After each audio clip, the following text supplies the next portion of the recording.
Tim and Tony podcast brings you a special edition of the Dynamic Book Duo with Parzival and Artemis. Alright, so we'll be talking about, if you haven't guessed, Ready Player One. Mostly the book and how it compares to the movie. Yes.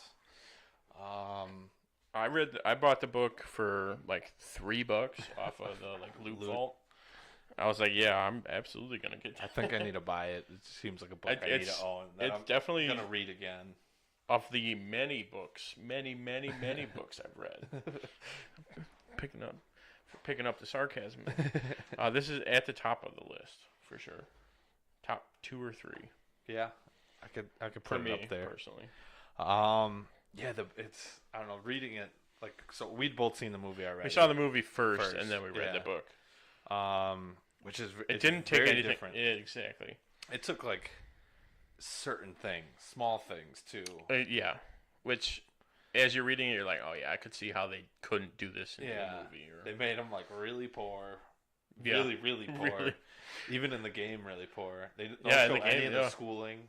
The school would have been cool to see. I rewatched. I went and bought it on Blu-ray. I have it on Amazon. You have Blu-ray, nice. Yeah, they do pass Ludus, the school planet. They pass it. I was gonna say, I'm sure he mentions it one time too. I think. I was gonna say, I'm pretty sure a lot of stuff that they couldn't do in the book, or in the movie from the book, they just kind of threw it in the background somewhere. Yeah, certain conversations were stolen, spot on. Yeah, were word for word. Yeah, but they go. I like the book because it went into detail. Very detailed about the whole Oasis, everything. Yeah, they did more on how it was built and kind of the steps it took, what it was like, and then how it kind of evolved into what it was. I mean, I knew you. I mean, you told me before I even started reading that the contest was very different, and it was almost it was from the get-go. It was immediately. There was only different. one thing that was similar. It was the very end, right? There was one part where they play Adventure. Yeah, it would be the last game. Game. Yeah, that was it. Because they didn't have to find a gate in the movie. Because in the book, each one you have to find the key, and then the key gives you another riddle, and then there you have to find a gate, and you open the gate, and that gives you the riddle to the next key. And then where they just did 3 keys, and then that's when you beat the third key, you can open the last gate. Right. Oh yeah, so that's kind of where they put it. They put it there. Yeah. I like the book much better, where it's okay, you figured this out, now try and figure this part out. And then even they figured it all out, and they couldn't open the last gate because they didn't know the last. There was an additional riddle, a secret thing, yeah, which I thought was awesome. Yeah, what else? See, what I liked about the book was, and him starting in Kansas City, or he started somewhere else. It wasn't in Columbus. It was another. I think it was Missouri. I think you're right. I think so. Somewhere around there. I did like how when he got the first key, he became super famous. And they were he was doing a Twitch feed where they he was making money in real life. They went right. Yeah, he had endorsement deals and sponsorships and stuff. I liked how they did do that. Yeah, and he got to level 99. Then after that, right, and everyone could see he was the top guy. Yeah, and much more time passes. Oh yeah, it takes them 6 months in between finding the second key. Which in the movie it's a couple days maybe. Yeah. But yeah, I liked how the book spelled it out. I liked the D&D thing. That would have been cool to see in the movie. Yeah, how it compared. The whole first key I thought was cool too. It being on the school planet. And how awesome. no one figured out the riddle or whatever it was to get it. I thought that was cool. And they went more in depth on how they don't work together, and him and H are more what do they call each other? Just solo gunters, right? Not clansmen. But in the movie, when you're watching the movie, you're I feel like he just clanned up instantly. They had that short conversation in the movie where it's he's not. We're not going to clan up. But they do. But hey, we're working together. Yeah. And I mean, they changed the whole, him meeting her a lot sooner, and she was the one that got thrown into. I actually the liked how indentured servant. Yeah, I liked how he was in there, but he did it on purpose. That was cool. Yeah, that was a great idea. It was kind of like infiltrate from the inside. Yeah, he was in there for like a week. Stole everything. I love the whole part in the book, like where it's like describing his apartment. He's like, I haven't left my apartment in like 6 months. He's got like a security door. It's basically how people live now. It's like he's like, I don't have to leave my house. I get food delivered. I get clothes delivered, and all from the Oasis. Yeah, too. It wasn't anything external. Yeah, I liked how it was like he's wearing the suit and he had to like shave all his hair off and stuff, like so that everything fit. And they made it so that he looked weird in the book. Yeah, it looked a little bit different. What else was there that I wanted to mention? I liked how they met like right at the first gate, and he's like, "Yeah, you didn't figure that or you couldn't beat it on the first try." Oh, it was like joust. Joust, yeah.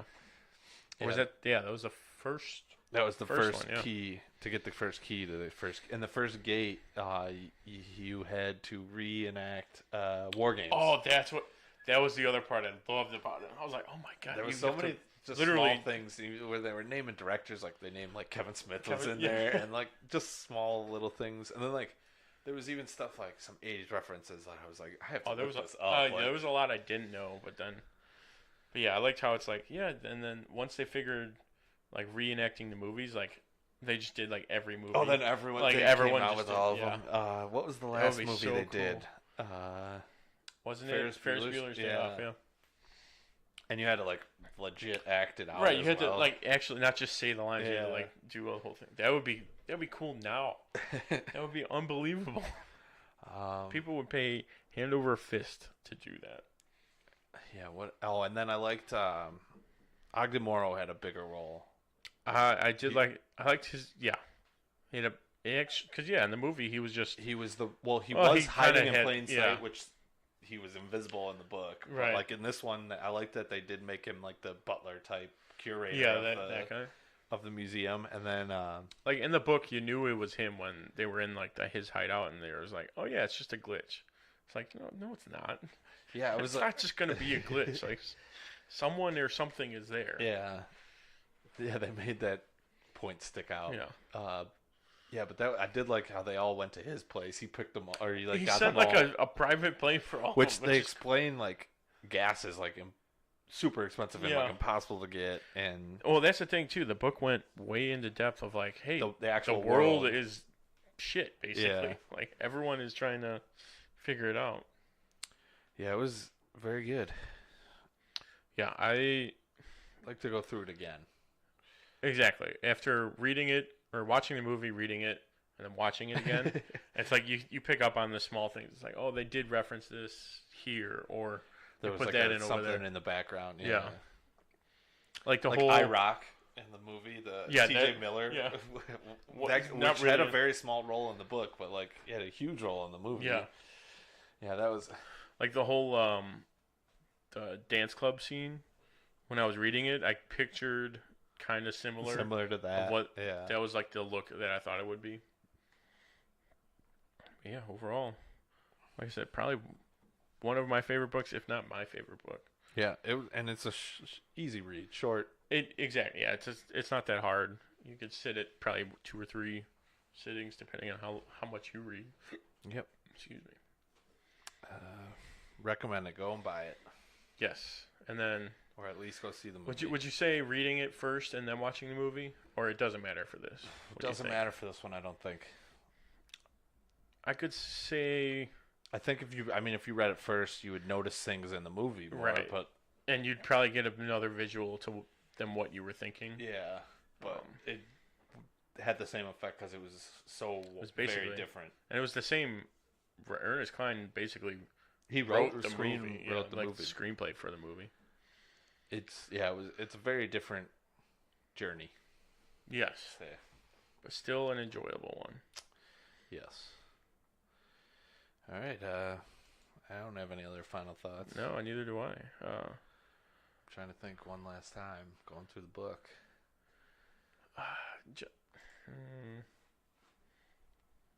You brought up the point because I forgot about like the movie and the like acting it all out. Yeah, that was good.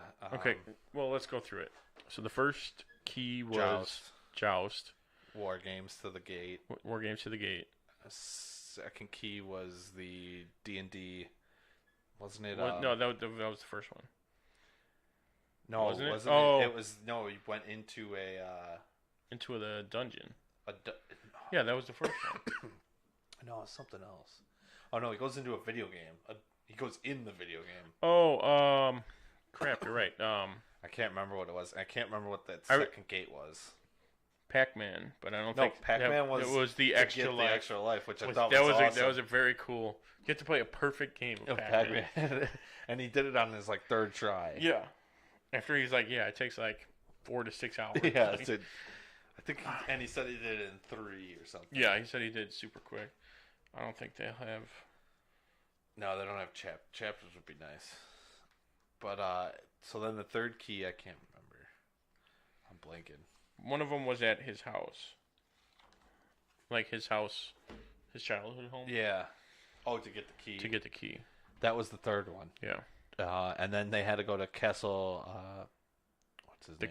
Anorak. Yeah. To get the gate. And the gate was you needed all three people with the same key to go in. Yeah, to open it. Which it's very different. All right. I think that's been it. Thanks for listening. I'm Tim. And I'm Tony. And we are the Dynamic Duo. Good night.